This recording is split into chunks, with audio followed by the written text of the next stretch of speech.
Welcome to On the Edge with April Mahoney Brains.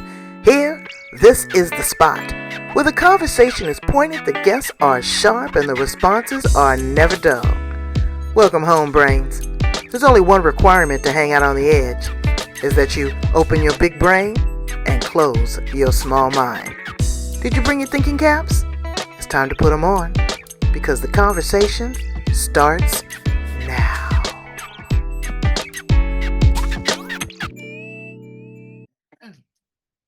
Welcome to On the Edge with April Mahoney Brains. How are you today? We're in Texas. Oh, yes, with Lisa Benson. This is the place right here where the conversation is pointed and the guests are sharp and the responses are never dull. I love veterans. Mr. Magnificent was a veteran, but a woman veteran has a special place in my heart. And Lisa, she was a machine gunner. A machine gunner. She was in combat, Brains. I'm going to talk to her about that and then some, and how she can still keep a level head, because I know that she's seen and felt a lot. Being women, we're automatically empathetic to other individuals. So what did that feel like in that space? And I don't care what you say, the military is still very male dominated. So what does that look like? She got out of the service. She's been able to pivot her skills, and now she is marketing and promoting and working with individuals that are trying to start their business that were in the military. What does life look like after? So many people struggle. But in between all of that, she was a roller derby queen. If you look on my Facebook page, you're going to see a picture with her helmet. I want to ask her what that's like, because if anybody that knows back in the day, the LA Thunderbirds were the world champions. So we got a lot to talk about. Let's welcome her to the show. How are you, Lisa Benson? I am doing well. How are you today? I'm at the top of my game. I can't complain about nothing today. Nothing. That's the best way to be, is not complain about anything, just working through that day. Exactly. So let's dial back. Tell my brains how you show up on the planet, and how how you made it to where you are today. Well, I've got a very fun story to tell. I consider it fun. I spent a lot of time in my life trying to figure out what I am and who I am and how I want to be and how I want to show up for the world. I started college and couldn't afford it, so I joined the military so that I could afford it. My parents divorced my senior year of high school, and it kind of left me not knowing what to do. So I got my associates and realized I couldn't afford my bachelor's and joined the army to help pay for it, not knowing that 9/11 was going to happen. And that led to fast forward to me deploying in 2004. And I spent a year overseas as a machine gunner. I was a Mark 19 and 50 cal gunner. And I opted to do that because we all know 18-year-old young men are a little hot headed or lazy, depending on the day and depending on the moment. And I felt that the security of our convoy shouldn't have been left up to them. I was going to take care of that. So go ahead. No. I was just kind of thinking about that, because brains, your kids or you have entered into the military. And let me tell you, unless you were drafted or it is an actual war going on, you have no idea that you are going to be called to service.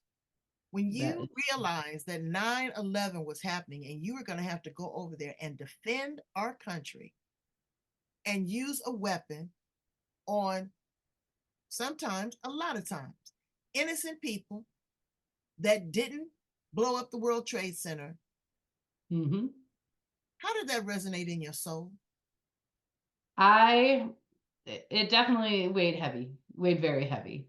My what I did was I always took out the engine block. I did not take out people. That was my I there was something about my inner being that I didn't know if that person was um innocent or guilty, and it wasn't my job to judge, but if I prevented them from moving forward, my convoy was secure.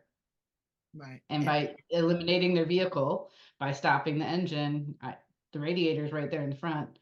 So it's pretty easy to stop their vehicles. And their vehicles are like our old school vehicles. They don't have nice new ones. They've got, 1982 Nissan Datsun. Mm. And I know that that's hard, because uh, there's individuals that are protecting their country and their husbands and their liberty, and there's a lot of suicide bombers over there. So you don't know who's friend and who's foe. You really don't. Exactly. Exactly. And if at least I could shut down their vehicle, then they couldn't get close enough to ours to impact was the hope, was to impact our convoy and our mission. Did men So take from that experience, did go men ahead. take you seriously as a machine gunner?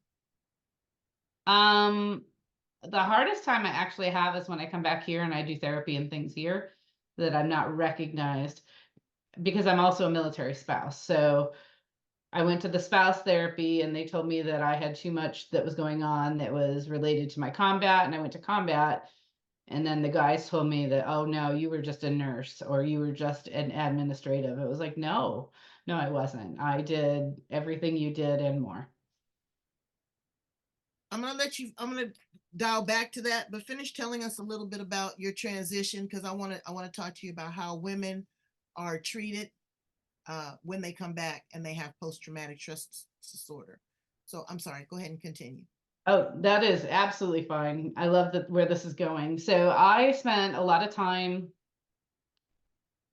trying to figure out who I was when I got out. And I got my master's in public administration because I was going to help the veterans because I saw the hole in what was happening at the government level and I wanted to be able to influence there.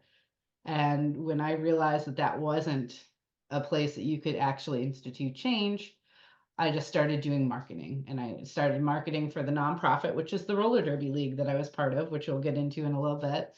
And from there, I realized that I wanted to help. I found a way that I could help veterans. And the Mm. way to help the veterans is actually helping them get their businesses going and getting them marketing their businesses so that they thrive, not just survive post service. Because we know the number is 22 a day, and that number can vary depending on the day that commit suicide because their name and their identity and everything is all wrapped up in their rank and in their service. And you just feel vacant when you leave because you don't know who you are.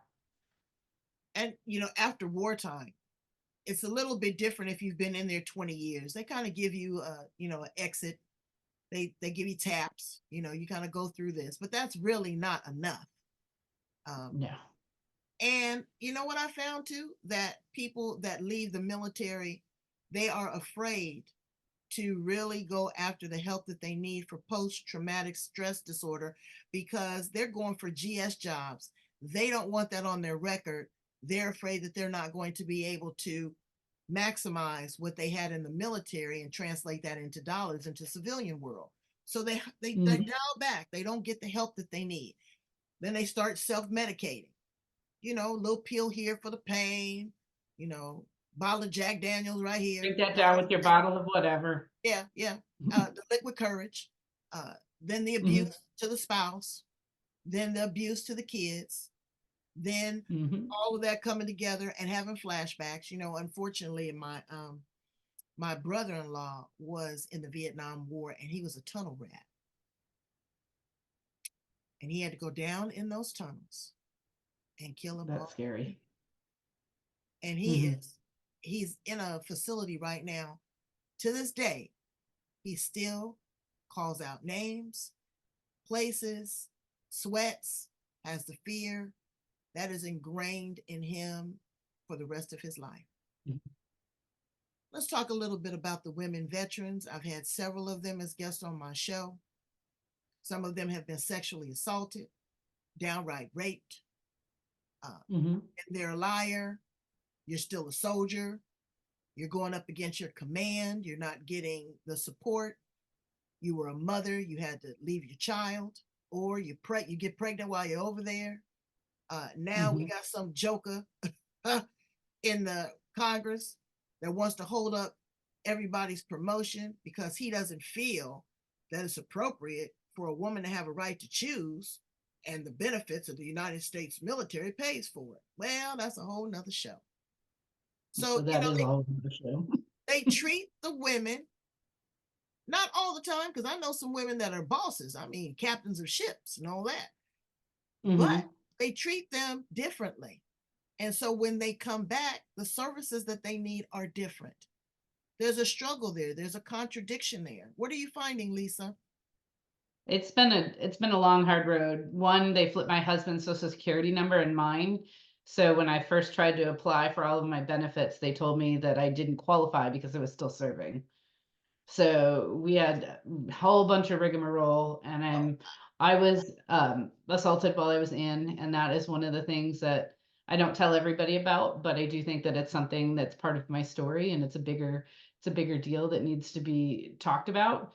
And getting the help for that is very difficult.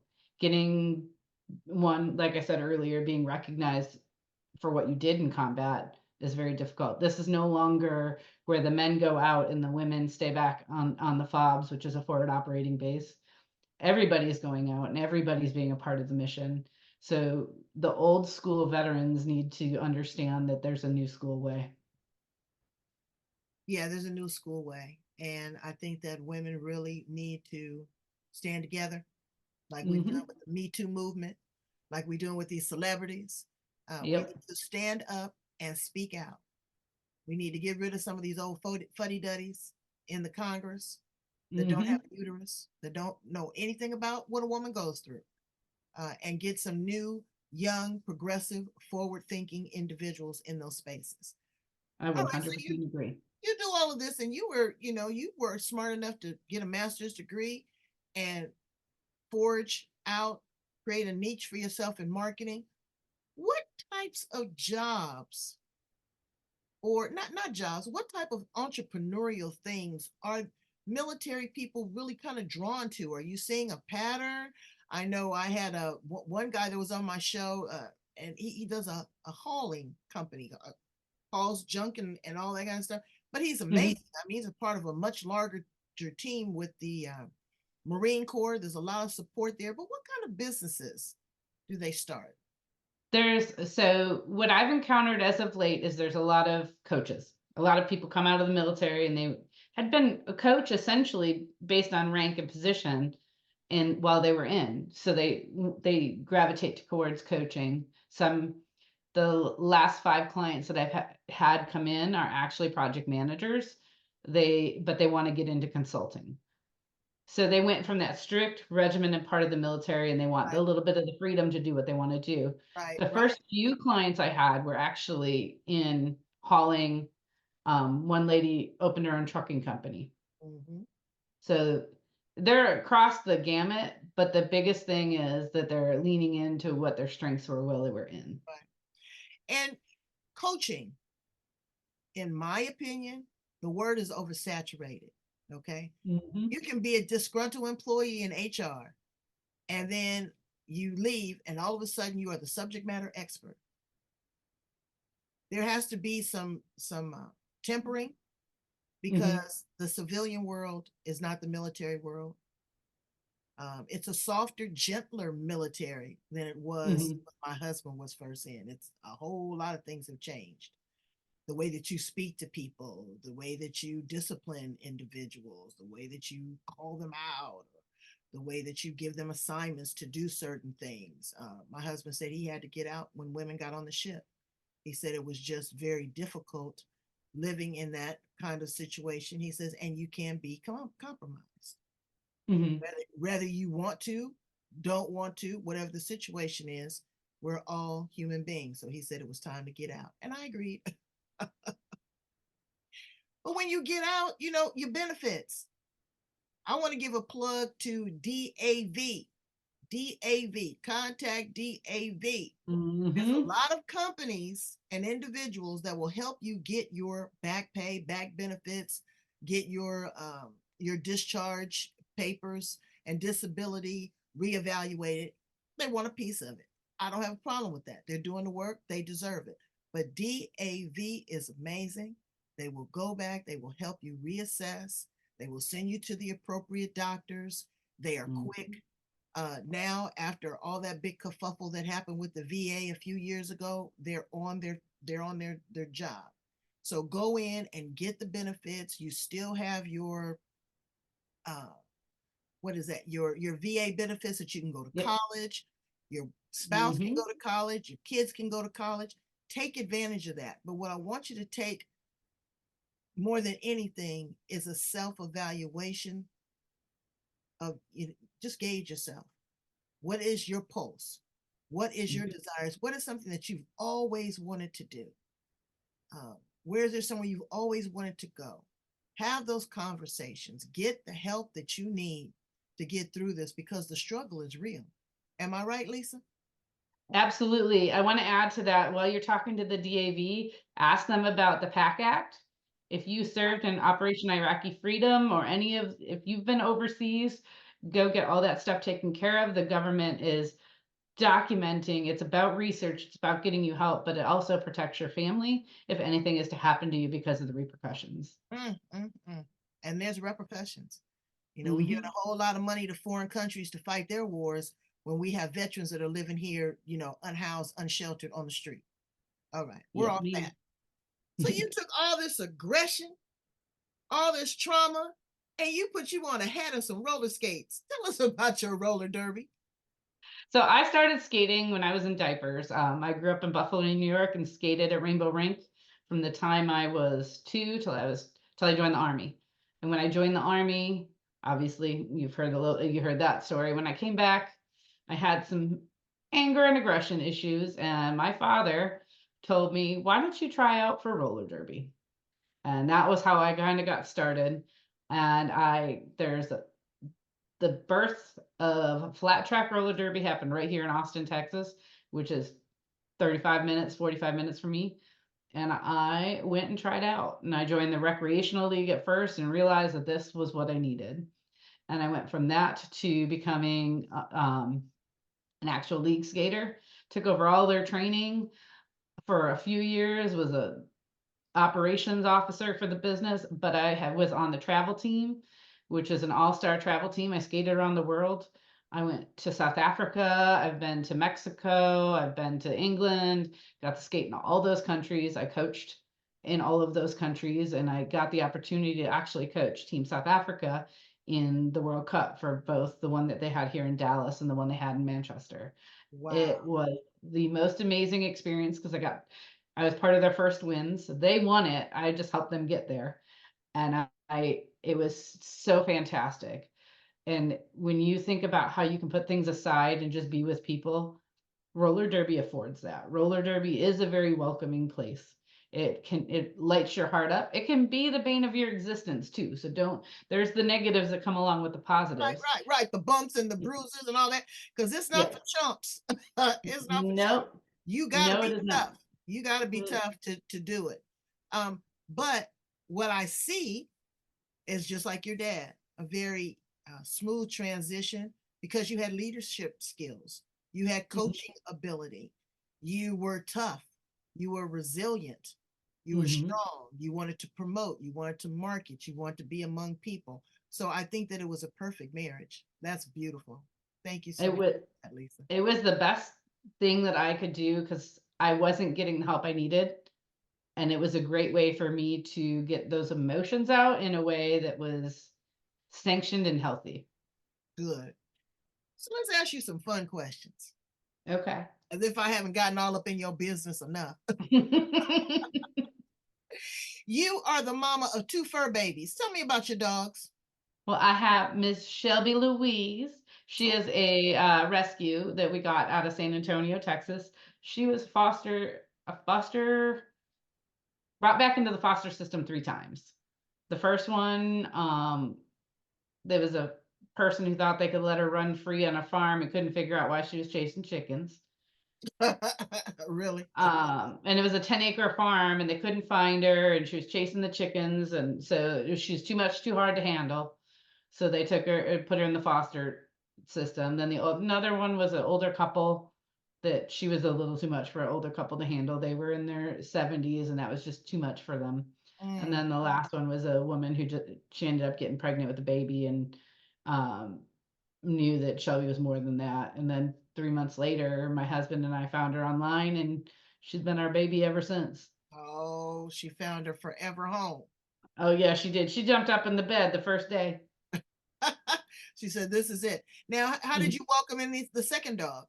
The second dog was a friend of my husband's. Was needing to place. She's an English bulldog. Her name is Nadia Lee, otherwise known as No No Nadia. She is just turning, she's getting ready to turn 2. So hopefully we get out of the pterodactyl or T-Rex phase. She's like everywhere. But she needed a home because they with English bulldogs, you shouldn't get them fixed for 2 years, the females, Mm. because there's a cancer or the possibility for epilepsy if you get them fixed too soon. Oh, wow. So we brought her in because they were introducing a new male into the system, and she was too young to get pregnant at this person's house. They had a male dog that was not a bulldog, and they didn't want to breed. So Mm. we took her in because we have Shelby's obviously a female. So Nadia and Shelby, the first day, Nadia boop noses with her, and Shelby's been her mama ever since. Oh, see, they know when Mm-hmm. there's a good vibe. Mm-hmm. So, can you cook?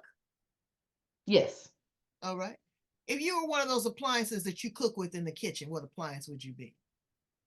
I would be the crock pot. Why why would you be the crock pot? 'Cause I love making everything and anything, and you can pretty much do that in the crock pot. My husband tries to get me to use the crock pot, and I just don't use it like I should. Or maybe I should use it a lot more. Do you like stews and We love soups? stews and we love soups, and it's just easy. But what I find when I cook with the crock pot, like I'm trying to make some ham bone soup, and I got the Mhm. packet of beans, and I'm really good at cooking, but the beans were different sizes and they did not cook up consistent. And with the Yeah, crock pot, you still got to watch that sucker.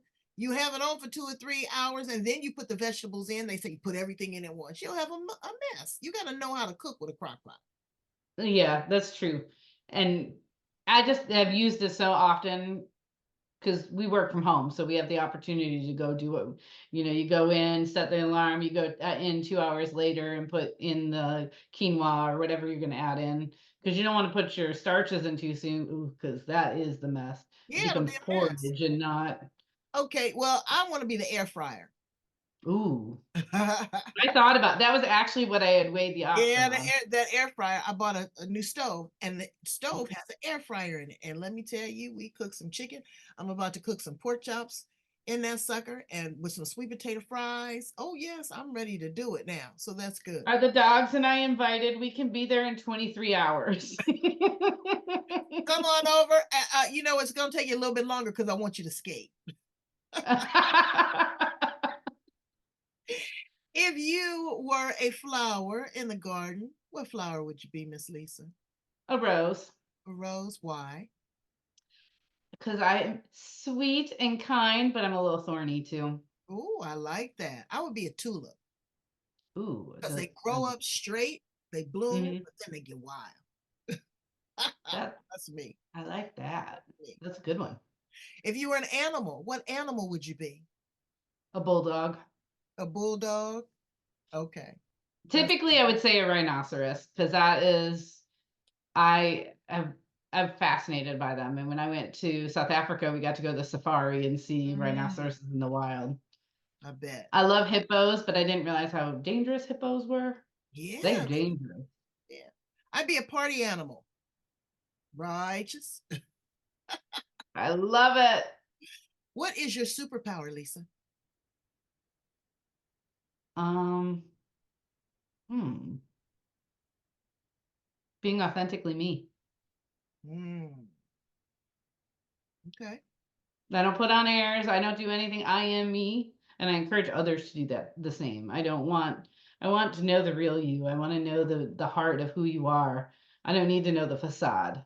Right. I need to know the structure. As my daughter say, I don't want all that extra. If you could time travel, past, present, or future, where would you land? Hmm.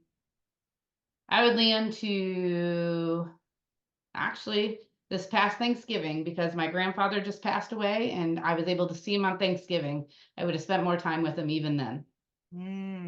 Okay. I get it. I totally get it. So, what is your ideal client? I mean, everybody's not for everybody. You need somebody that's in what kind of headspace in the middle of their journey, at the beginning of their journey? Who's the best person that you can pour in this marketing machine to? I love to help veteran businesses, specifically veteran businesses. I'll help any business, obviously, but I want to help someone who is just gotten started and doesn't know what to do next. So they've got their idea. They know who their niche market is.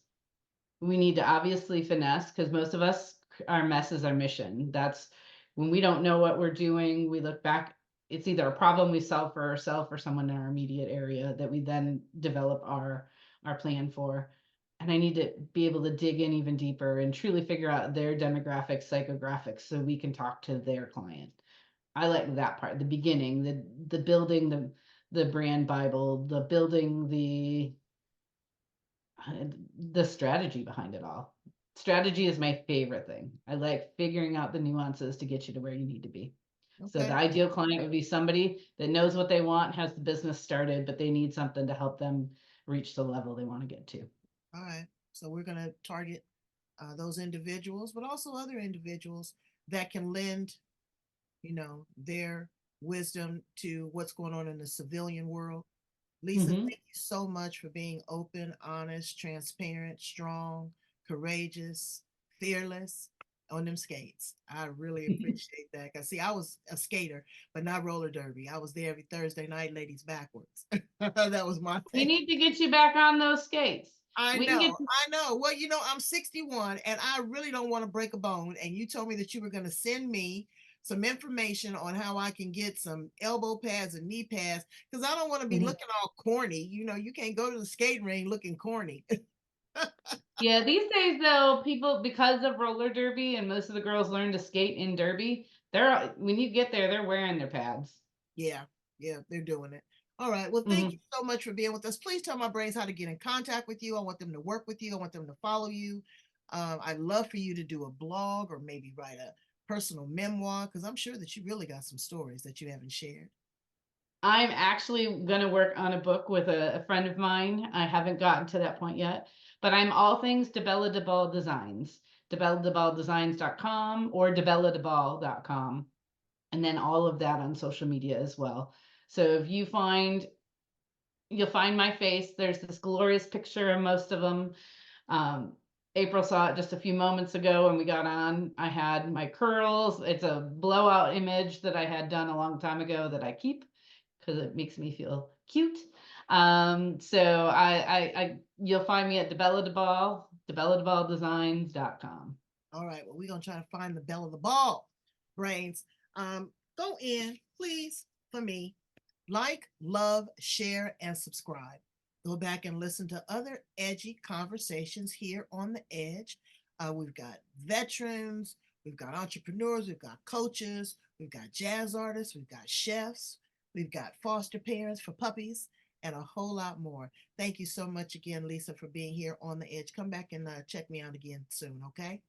All right. All right. Bye, brains. Have a great day.